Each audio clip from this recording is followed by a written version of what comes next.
Chapitre 17. Vendredi 8 décembre 1989, Sainte-Véronique. Alicia est tellement fatiguée qu'elle ne s'est pas réveillée de la journée. Son nouveau traitement antidépresseur l'a complètement assommée. Il y a eu un bruit dans la rue et même plusieurs coups de sonnette. Oh, encore sûrement des gamins. Elle n'a pas réussi à soulever la tête. Impossible de se lever dans ces conditions. Elle reste un instant, les yeux dans le vague, à méditer sur la situation. Et puis zut, j'en ai marre de ces sales gosses. Elle s'étire, tend les bras et les jambes, fait craquer ses articulations jusqu'aux petits orteils et bâille longuement. Un jour, j'en attraperai un. Il sonnera, il attendra que j'ouvre et il fera une de ces petites grimaces débiles comme d'habitude. Et là, je lui jetterai un seau d'eau sale. Ou encore mieux, de l'huile de friture usagée. Oui, c'est bien l'huile de friture. Elle imagine un enfant de 10 ans gras de la tête aux pieds, comme les nems de mine tout juste sortis de la graisse. Ouais, mais l'huile, c'est difficile à nettoyer sur le trottoir. Et si je rate mon coup, il pourrait y en avoir sur la porte, le seuil, et peut-être même sur une voiture garée dans la rue. Elle se souvient d'une scène d'un vieux Lucky Luke de son père qui la faisait rire quand elle était petite. Le châtiment du goudron et des plumes. Le cocktail magique réservé aux tricheurs professionnels. Ah, impossible à nettoyer. C'est un truc comme ça qu'il me faut.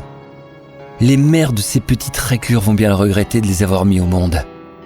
Bonne chance pour nettoyer leurs beaux habits de bourge. Alicia rit, seule, presque frénétiquement, de plus en plus fort pendant plusieurs minutes, et s'arrête subitement. Une nouvelle pensée vient lui traverser l'esprit. Ouais, mais encore plus difficile à nettoyer pour moi aussi. Pas simple, finalement. Une petite tache au plafond lui fait penser aux oreilles de Lucien. Elle aimait bien Lucien. Il avait toujours un mot gentil pour elle. Ah, ce vieux Lucien. Elle l'a toujours connu avec des poils qui lui sortaient des oreilles. Pas énormément, mais suffisamment pour qu'elle ne voie que cela et qu'elle ne puisse pas se concentrer sur ce qu'il disait. Un seau de poils à gratter, ça peut être sympa aussi. Par contre, ce ne sera pas cool pour moi s'il y a du vent. Elle grimace et réfléchit. Il y a un petit magasin près de la gare qui en vend en sachets.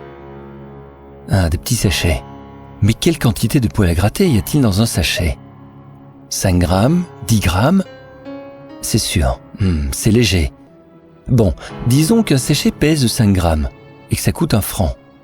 Pour remplir un seau, il me faudrait... Alicia attrape sa calculatrice en plongeant 2 doigts dans le tiroir de la table de nuit. Si j'achète 1 kilo de poils à gratter, ça devrait bien remplir le seau. C'est léger et ça prend forcément beaucoup de place. Donc pour 1 kilo, il faudra... 200 sachets. 200 francs. Non, c'est beaucoup trop cher. Le regard figé pendant presque 30 secondes, elle imagine un plan d'attaque digne d'un film d'action. Oui, c'est ça la solution. Elle sort de son lit, enfile ses chaussons d'hiver garnis de laine de mouton et fouille dans un placard. Elle en sort un sac d'1 kilo de plâtre à peine entamé. Dans un autre placard, elle prend une grande pompe en plastique servant à gonfler les matelas pneumatiques. La pompe lui sert à gonfler le matelas de mine quand elle reste dormir chez elle. Elle plonge le tuyau de la pompe dans le plâtre en poudre et aspire autant de poudre que possible. En quelques pas, elle est dans sa cuisine. Une fois le tuyau dirigé vers l'évier, elle pousse légèrement sur le levier de la pompe. Il en sort un jet de poudre de plâtre. Elle est saisie par l'ampleur du nuage qui flotte au-dessus de l'évier. Ouais, ça c'est cool! Son arme était prête. Il faut maintenant trouver un moyen de pulvériser de l'eau en même temps, et suffisamment vite pour attraper le gamin avant qu'il soit trop tard. Mais elle n'a pas de tuyau d'arrosage, et n'a pas l'intention d'en acheter un. Je verrai bien plus tard, il faut réfléchir. La sonnette fait un bruit de cafard écrasé, puissance 10. Elle déteste cette sonnette, mais pas question de gâcher de l'argent, pas tant qu'elle est au chômage. D'ailleurs, le chômage... Zut! Elle a oublié d'aller pointer. Il va encore falloir expliquer à l'une de ces pétasses de l'administration, qui ne sait pas ce que c'est d'être au chômage, pourquoi elle n'est pas allée pointer. Concrètement, pourquoi elle n'a pas eu le courage de perdre son temps en plein après-midi ou le matin, alors qu'elle peut rester au lit? Et cette conne ne comprendra pas. Parce qu'elle n'est pas malade, elle. Parce qu'elle n'est pas au fond du trou. Alicia attrape la peluche couleur chocolat assise paisiblement sur un tabouret. Le regard de l'ourson semble encore plus triste quand elle enfonce ses doigts dans la fourrure douce de son cou. Elle le serre fort et le tord au point qu'une oreille vient s'écraser sur sa petite épaule fragile et douce. Elle me jugera en 3 minutes et me fera la morale. Mais elle ne sait pas qui je suis, ce que j'ai subi et pourquoi j'en suis là aujourd'hui. Non, je ne suis pas allé la voir pour pointer. Et alors ? La sonnette sonne de nouveau.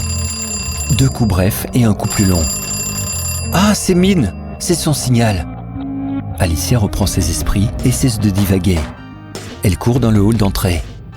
J'arrive, j'arrive ! Elle tire la porte vers elle et Mine pousse de l'autre côté. La grosse porte s'ouvre rapidement. Salut, je suis passé à la bibliothèque. Mine ferme rapidement derrière elle, en prenant garde de ne pas laisser tomber les 3 gros livres qu'elle tient sous un bras. Tu t'es pas coiffé aujourd'hui ? Je viens de me réveiller. Tu as dormi combien de temps ? Toute la journée, je crois. Ne me dis pas que tu as dormi tout habillé.